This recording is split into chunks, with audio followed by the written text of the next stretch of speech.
알투자 시간 이어가겠습니다. 종목 덥석 매수하지 마시고 기업에 대해 제대로 알고 투자하자라는 의미에서 만든 코너입니다. 오늘 저희가 관련 기사 하나 보고 또 그 기사를 통해서 투자 아이디어를 얻을 수 있는 종목은 무엇이 있는지 알투자를 통해서 확인을 해보도록 하겠습니다. 오늘 함께할 분 소개해드릴게요. 한국투자증권 서초중앙PB센터 길건호 FC 나와 있습니다. 안녕하세요. 안녕하십니까. 네. 새로 코너가 바뀌게 됐어요. 그러니까요. 네. 네, 코너의 취지는 좀 마음에 드세요? 아우, 괜찮은 것 같습니다. 알겠습니다. 그러면 또 어떤 관련 기사 길건호 FC가 직접 골라오셨는지 기사 먼저 확인을 해보겠습니다. 네, 매일경제신문에 실린 기사입니다. 이촌 신동아 한강맨션 주민 신났다. 한강변 15층 규제가 풀려서 사업성이 쑥 올라가는 게 기대가 된다라는 헤드라인입니다. 그럼 기사 내용 포인트로 만나볼게요.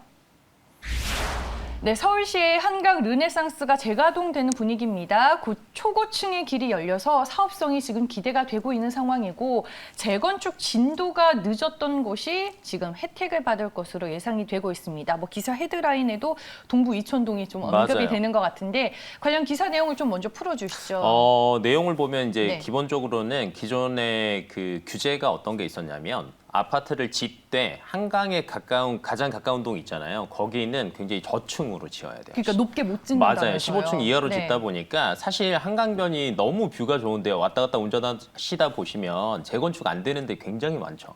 그러니까 이런 데가 대부분 규제 때문에 그렇다라고 보시면 될 것 같아요. 근데 이게 어느 정도 이제 풀렸다라고 보시면 될 것 같고, 근데 이제 아직 한 가지 남아 있는 게 있기는 합니다. 왜 그러냐면 서울시에서 2030 규제 중에 하나가 35층 이하로만 짓게 돼 있거든요. 근데 이제 이것까지 풀린다라고 하면 한강변에 아마 밀려있던 재건축 같은 경우가 탄력을 받을 수가 있다라고 보시면 될 것 같고, 그러니까 여기서는 이제 재건축에 대한 이슈도 있겠지만 앞으로 이제 부동산에 대한 대책이나 규제가 해제됐다라는 게 아마 계속 나올 거예요.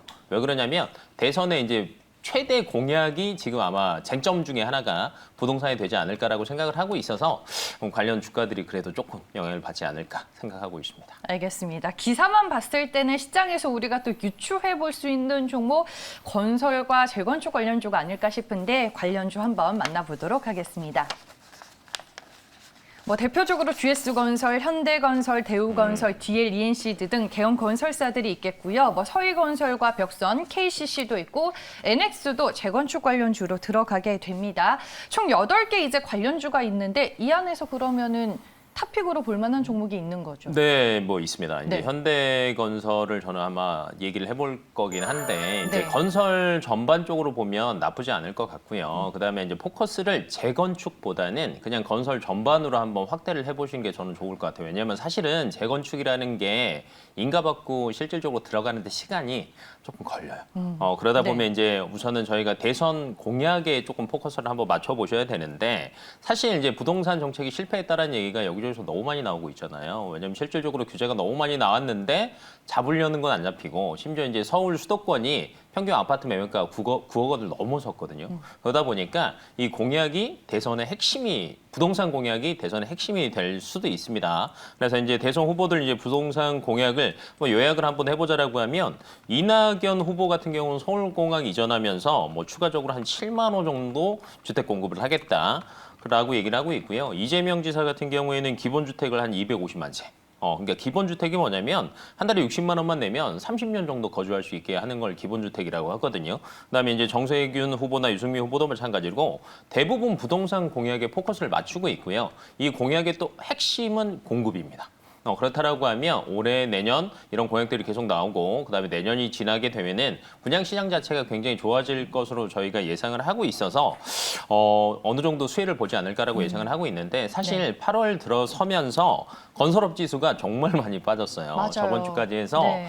철강금속 제외하고 두 번째로 17개 업종 중에서 두 번째로 많이 빠졌습니다. 근데 사실 대부분 빠진 게 이제 대형 건설사 위주로 많이 빠졌어요. 지금도 보이시긴 하지만 대형 건설사 위주로 많이 빠졌는데 올해 사실 1분기 때 많이 올랐거든요. 이거 대부분 반납한 상태라고 보시면 될 것 같아요. 근데 크게 보면은 제가 볼 때는 악재는 없는 것 같아요.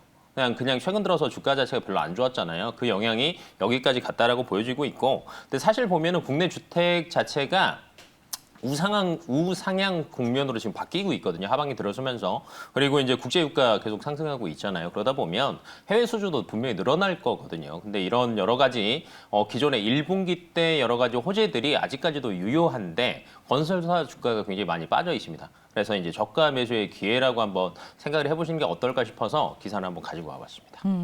알겠습니다. 어찌됐든 간에 내년에도 공급 증가의 기조는 이어질 거다라고 보시는 것 같고 공급 물량이 확대가 될 경우 결국에는 대형 건설사 위주로 물량이 역시 좀 증가할 것 같다라는 거에 포인트가 있으신 것 같네요. 맞습니다. 알겠습니다. 네, 오늘 현대건설에 대해서 얘기를 해주셨는데 이 종목에 대한 그러면 가격 전략은 좀 어떻게 보세요? 말씀해주셨다시피 주가가 좀 부진하긴 했잖아요. 맞아요. 현대건설도 많이 빠졌긴 했어요. 네. 근데 이제 그 중에서도 이제 다른 건설사에 비해서 현대건설이 조금 많이 빠졌는데 이제 대형 건설사에서 그러는데 이제 뭐 조금 더 자세하게 설명을 해보자라고 하면 네. 다른 것보다도 올해 분양 성과가 굉장히 좋습니다. 지금 이제 분양 성과를 달성한 수치상으로 보면은 거의 연간 실적이 74% 정도 달성했어요. 근데 다른 건설사들은 절반도 못 미치거든요.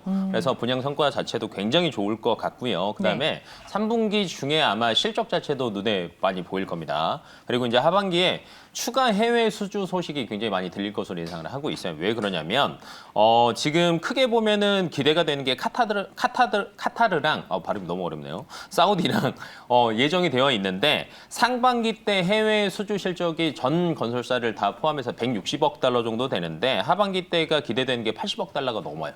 이것까지 수주한다라고 하면은 분명히 올해 실적 자체가 굉장히 좋을 것으로 예상을 하고 있고요. 그다음에 분양가 상한제라고 들어보셨을 거예요. 이제 분양가 상한제 때문에 사실은 사업성을 개선을 하려면 비용을 줄여야 되는데 사실 건설 비용을 줄이는 거는 대형 건설사들은 대부분 비슷합니다. 그렇다 보면 금융 비용을 줄여야 되는데 이 금융 비용을 줄일 때 꼭 들어가는 게 이제 신용 평가가 들어가잖아요. 근데 신용 평가 등급 자체가 AA-예요. 현대건설 자체가. 그러면 건설 업체 중에서 가장 높다라는 거죠. 그러면 비용적인 측면이나 수주적인 측면이나 분양 실적도 좋을 것으로 예상이 되고 있어서 하반기가 기대가 된다라고 예상이 되고 있고요. 현재 매수가도 저는 나쁘지 않다라고 생각을 하고 있습니다. 그리고 네. 이제 목표가는 6만 1,000원대까지 터치를 했었거든요. 그래서 6만 원, 손절가는 한 4만 5천 원 선으로 한번 진입을 한번 해보시는 게 어떨까 생각하고 있습니다. 알겠습니다. 지난주 금요일에 48,400원으로 마감이 됐습니다. 국내 수주와 하반기 해외 수주 기대감 가지고 있는 건설주 중에 하나가 현대건설이다라고 얘기를 해주셨고 투자 포인트들 잘 한번 참고해 보시길 바랍니다. 매수가는 48,000원 그리고 목표 주가는 전고점 부근인 6만 원으로 제시를 해주셨고요. 손절 가격 45,000원으로 가격 전략을 만나봤습니다. 네, 이렇게 해서 오늘 알투자는 길건너 FC와 함께했습니다. 고맙습니다.